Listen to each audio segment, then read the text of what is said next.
Let's check out some of the best-looking skins from CS2's new Spytech and Arabesque collections. I'm only covering the ones that really stand out.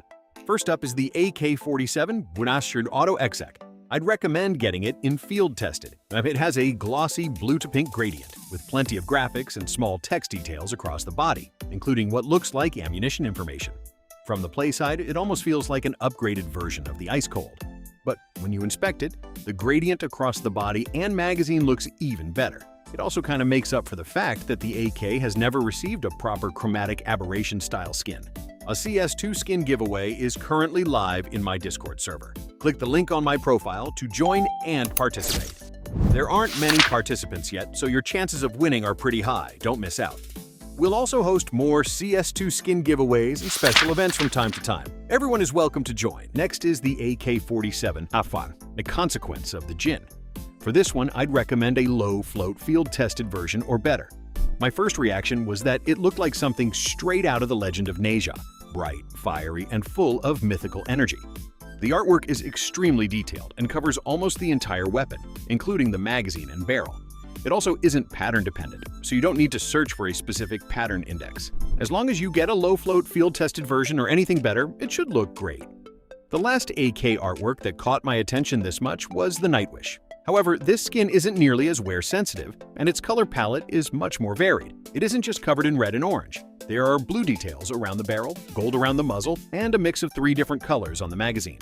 Next, we have the Glock 18 Ghost Protocol.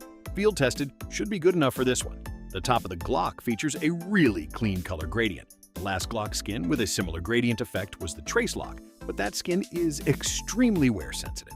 In my opinion, the Ghost Protocol handles wear much better. The artist also paid attention to the Glock's separate panels and sections. It doesn't feel like they simply placed a flat image over the entire weapon. Look at skins like the Shinobu or Umbral Rabbit.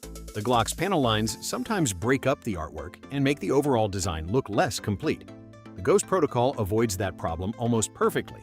In terms of both wear and appearance, this skin is seriously impressive. Next is the USP-S Spiral Glitch. I'd recommend field-tested. If the print stream is out of your budget, this is definitely worth checking out. It has a similar pearlescent effect, and personally, I might even prefer this one because the colors aren't as plain or repetitive. There are also plenty of smaller graphics across the weapon, and it's surprisingly resistant to visible wear. For the AWP Sovereign Flame, I'd once again recommend field-tested. Even though the name suggests a fiery design, the section you see most clearly from the play side is the front half of the weapon, which is mainly bronze and copper. Because of that, it gives me more of an antique rifle vibe, where mostly affects the brightness of the finish. The higher the float gets, the more it looks like an ancient bronze weapon that was just dug out of the ground. I'm personally not a huge fan of the scope design, but that's completely subjective. Some players will definitely love it. Next is the M4A4 Pointer Alphalak. I'd recommend getting a low-float field-tested version. It reminds me a little of the Howl, but the artwork covers much more of the weapon. Even the barrel and handguard sections receive plenty of detail. As long as you avoid an average or high-float field-tested version, the wear around the edges shouldn't be too noticeable. The main artwork is large, but it still doesn't look overcrowded or messy. Overall, this is easily an S-tier M4A4 skin. Next is the AWP Black Box. I'd recommend a low-float, well-worn version. Compared with the graphite, this skin feels more textured and detailed. The graphite looks more like a simple texture wrap, while the orange accent on the black box's bipod gives the design a nice finishing touch. It also isn't very wear-sensitive. Even in well-worn condition, there are barely any noticeable marks or bright scratches across the black finish.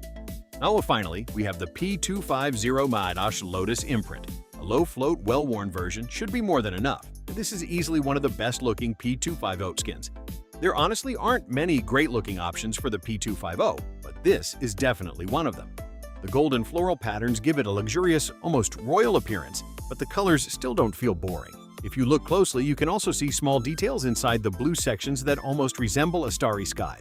Wear mainly affects the brightness of the finish rather than damaging the artwork itself. For a 250 peso skin, this one is seriously top tier. After looking through these skins, you can tell that Valve is becoming much bolder with its designs. The artwork is more detailed, the color combinations are more